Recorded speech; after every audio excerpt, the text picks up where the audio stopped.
Selamat pagi semua. Selamat pagi. Aku dan Renata sekarang sudah ada di daerah Damansara dan mau mampir ke Alpha IVF. Dan aku dan Renata sudah ada janji dengan rekan kita Siska. Iya. Yuk kita langsung masuk dalam waktu aja. Siska ini adalah salah satu orang Indonesia yang bekerja di sini dan merupakan rekan kami. Hai Siska.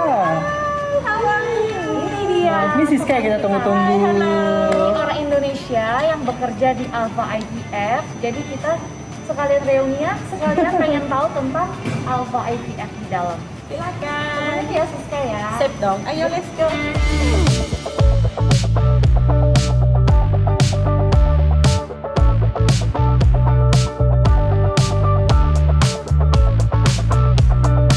Jadi teman-teman semua kalau memang nanti main ke Malaysia dan juga ke Alpha IVF itu harus scan message terus. Dan tau nggak, aku sempat terkejut juga ternyata di sini interiornya bagus sih kayak bisa teman-teman boleh lihat. Nah di kiri kanan ini lampunya adalah lampu yang memang sudah didesain sedemikian rupa ya Siska ya. Boleh diceritain nggak filosofinya Siska? Lah, yang di tengah-tengah ini folikel, jadi sel telur gitu kan. Terus yang di kiri kanan itu sperma. Jadi istilahnya kayaknya spermanya itu lagi berenang untuk ketemu dengan sel telur. Sel telur Nanti di tengah. jadinya good fertilization, tingkat fertilisasi yang bagus. Oke, dan katanya ini gedung baru juga ya? Oke, kita sebelum ini kan di tempat yang lama ya di seberang. Jadi di tahun 2019 itu kita pindah ke tempat ini khusus supaya bisa memberikan tempat yang lebih cozy untuk pasien-pasien kita yang datang ke sini buat IVF.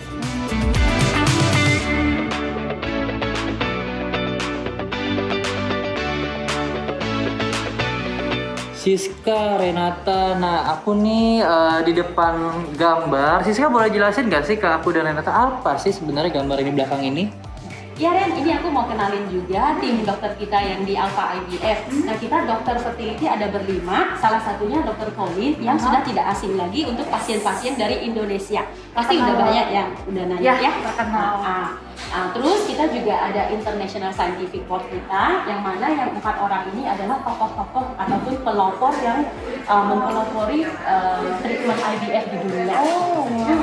Terus ini adalah tim embryologis kita, ada genetisisnya juga, sainsisnya juga, masing-masing ada departemen mereka tersendiri. Oke sis, habis ini kita mau kemana sis? Kita harus menghantarkan keliling-keliling IVF. Ya, ini saya tunjukin juga daycare yang mana fasilitas untuk pasien habis pengambilan sel telur itu mereka istirahat dulu di sini sebelum pulang ke rumah. Oke, yuk let's go.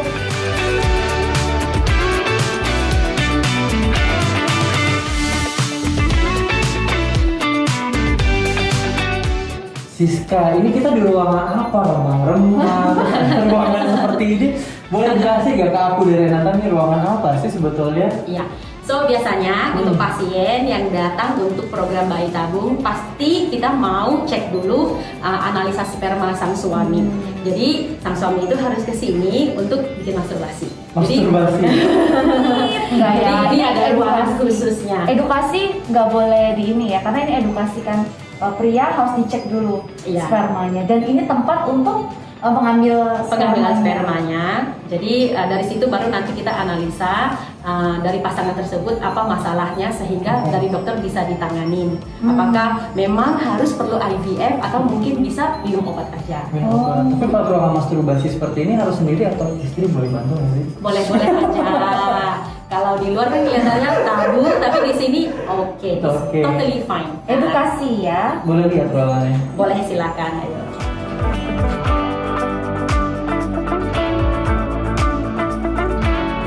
Oke, jadi ini ruangan khusus buat suami untuk ngambil spesimen sel sperma. Jadi kalau misalnya tadi yang Loli nanya istri bisa ikutnya boleh, no problem. Nanti akan dibagi itu sterile bottle untuk pengambilan spesimennya. Setelah itu kita masukin ke sini, masukin di sini, terus ditutup, tinggal pencet lonceng. Nanti embryologis ngambil dari tempat sebelah. Jadi nggak perlu kontak sama yang ini yang di luar ya.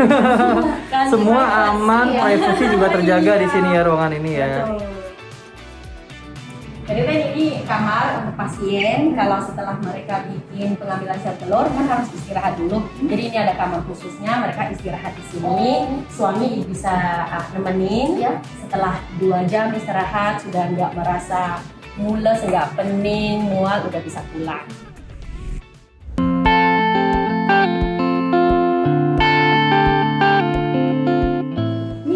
Foto-foto dari bayi-bayi berhasil di Alpha ya? Iya betul, ada dari Indonesia, Singapura, Cina, Malaysia.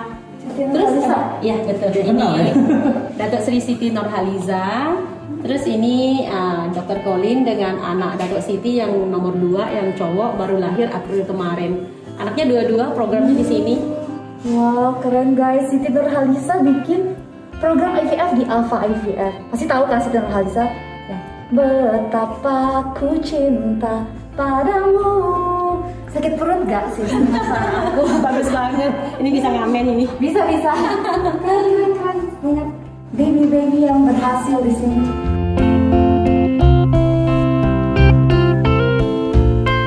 Kamu tahu nggak siapa Datuk Dr. Colin Lee? Saya tahu namanya. Namanya sangat terkenal di kalangan calon mama papa. Tapi aku belum pernah ketemu langsung sih. Pertama kalinya juga ya? Iya. Jadi ini tadi Siska udah aturin janji temu. Ya, ngobrol chit-chat jadi lah ya, temu, chit-chat. chit-chat. Sama Dr. Colin. Oke, ntar ya. Oke, Dr. Colin. Saya punya satu pertanyaan. Kenapa atau apa sih alasan banyak pasien dari Indonesia yang datang ke Alpha IVF untuk melakukan program bayi tabung? The main reason why so many Indonesians come to Alpha IVF is because of our very high pregnancy rates. In fact, even patients who had multiple failures, they had tried IVF before in other places. Some of them tried 2 times, some tried 4 times, 6 times, 8 times. Even those who have tried 10 times, when they come here, most of them actually get pregnant on the first time. So they refer patients, they recommend their relatives, they recommend their friends to come here, and so far we have been able to deliver high success rates to most of these patients. And the reasons why our pregnancy rates are so high, one is of course is our equipment, and very important is the skills that our doctors and also our scientists, our embryologists, our geneticists are able to execute every part of the treatment cycle so that the pregnancy rates can be optimized. Example of some of the technologies that we use, we of course are the pioneer of pre-implantation genetic testing in the region, and we have produced many innovations and many new ways of doing IVF and the pre-implantation genetic testing in order to keep increasing the pregnancy rates. Another example is our freezing program. Our cryopreservation or freezing of embryos is 100%, where despite doing 7,000 over cases, every single one survived. So we believe this is the longest and the biggest running freezing success in the world today. This is important because effective freezing, efficient freezing would mean that your pregnancy rates will be increased substantially. Because of our very high pregnancy rates, our Indonesian patients actually came despite the MCO, despite the pandemic. Since Malaysia opened to limited number of patients coming here in March 31st of last year, so far 25 Indonesian patients have somehow managed to come here despite all the travel restrictions, despite all the quarantine, despite all the high fees that they have to pay to the government levy and so on. 25 patients came here from Indonesia. They have completed their embryo transfer, and out of these 25, 21 are pregnant. So this is a pregnancy success rate of 84%. So these patients, we like to congratulate them and we like to salute them because they really went out of their way against all the odds, against all the restrictions of travel to come here to pursue their dreams, and we are happy to say that we are able to journey with them and to deliver to them this dream, and they are now having successful pregnancies. Oke, luar biasa banget tadi ya penjelasan Dr. Colin tentang program atau layanan yang ditawarkan oleh Alpha IVF. Terima kasih banyak Dr. Thank you. Colin, pasti sangat sibuk sekali. Saya tidak mau mengganggu lagi. Terima kasih banyak untuk informasi yang diberikan. Thank you very much. Oke. I hope that we can still continue to help as many couples as possible, because when you are successful, we are also very happy.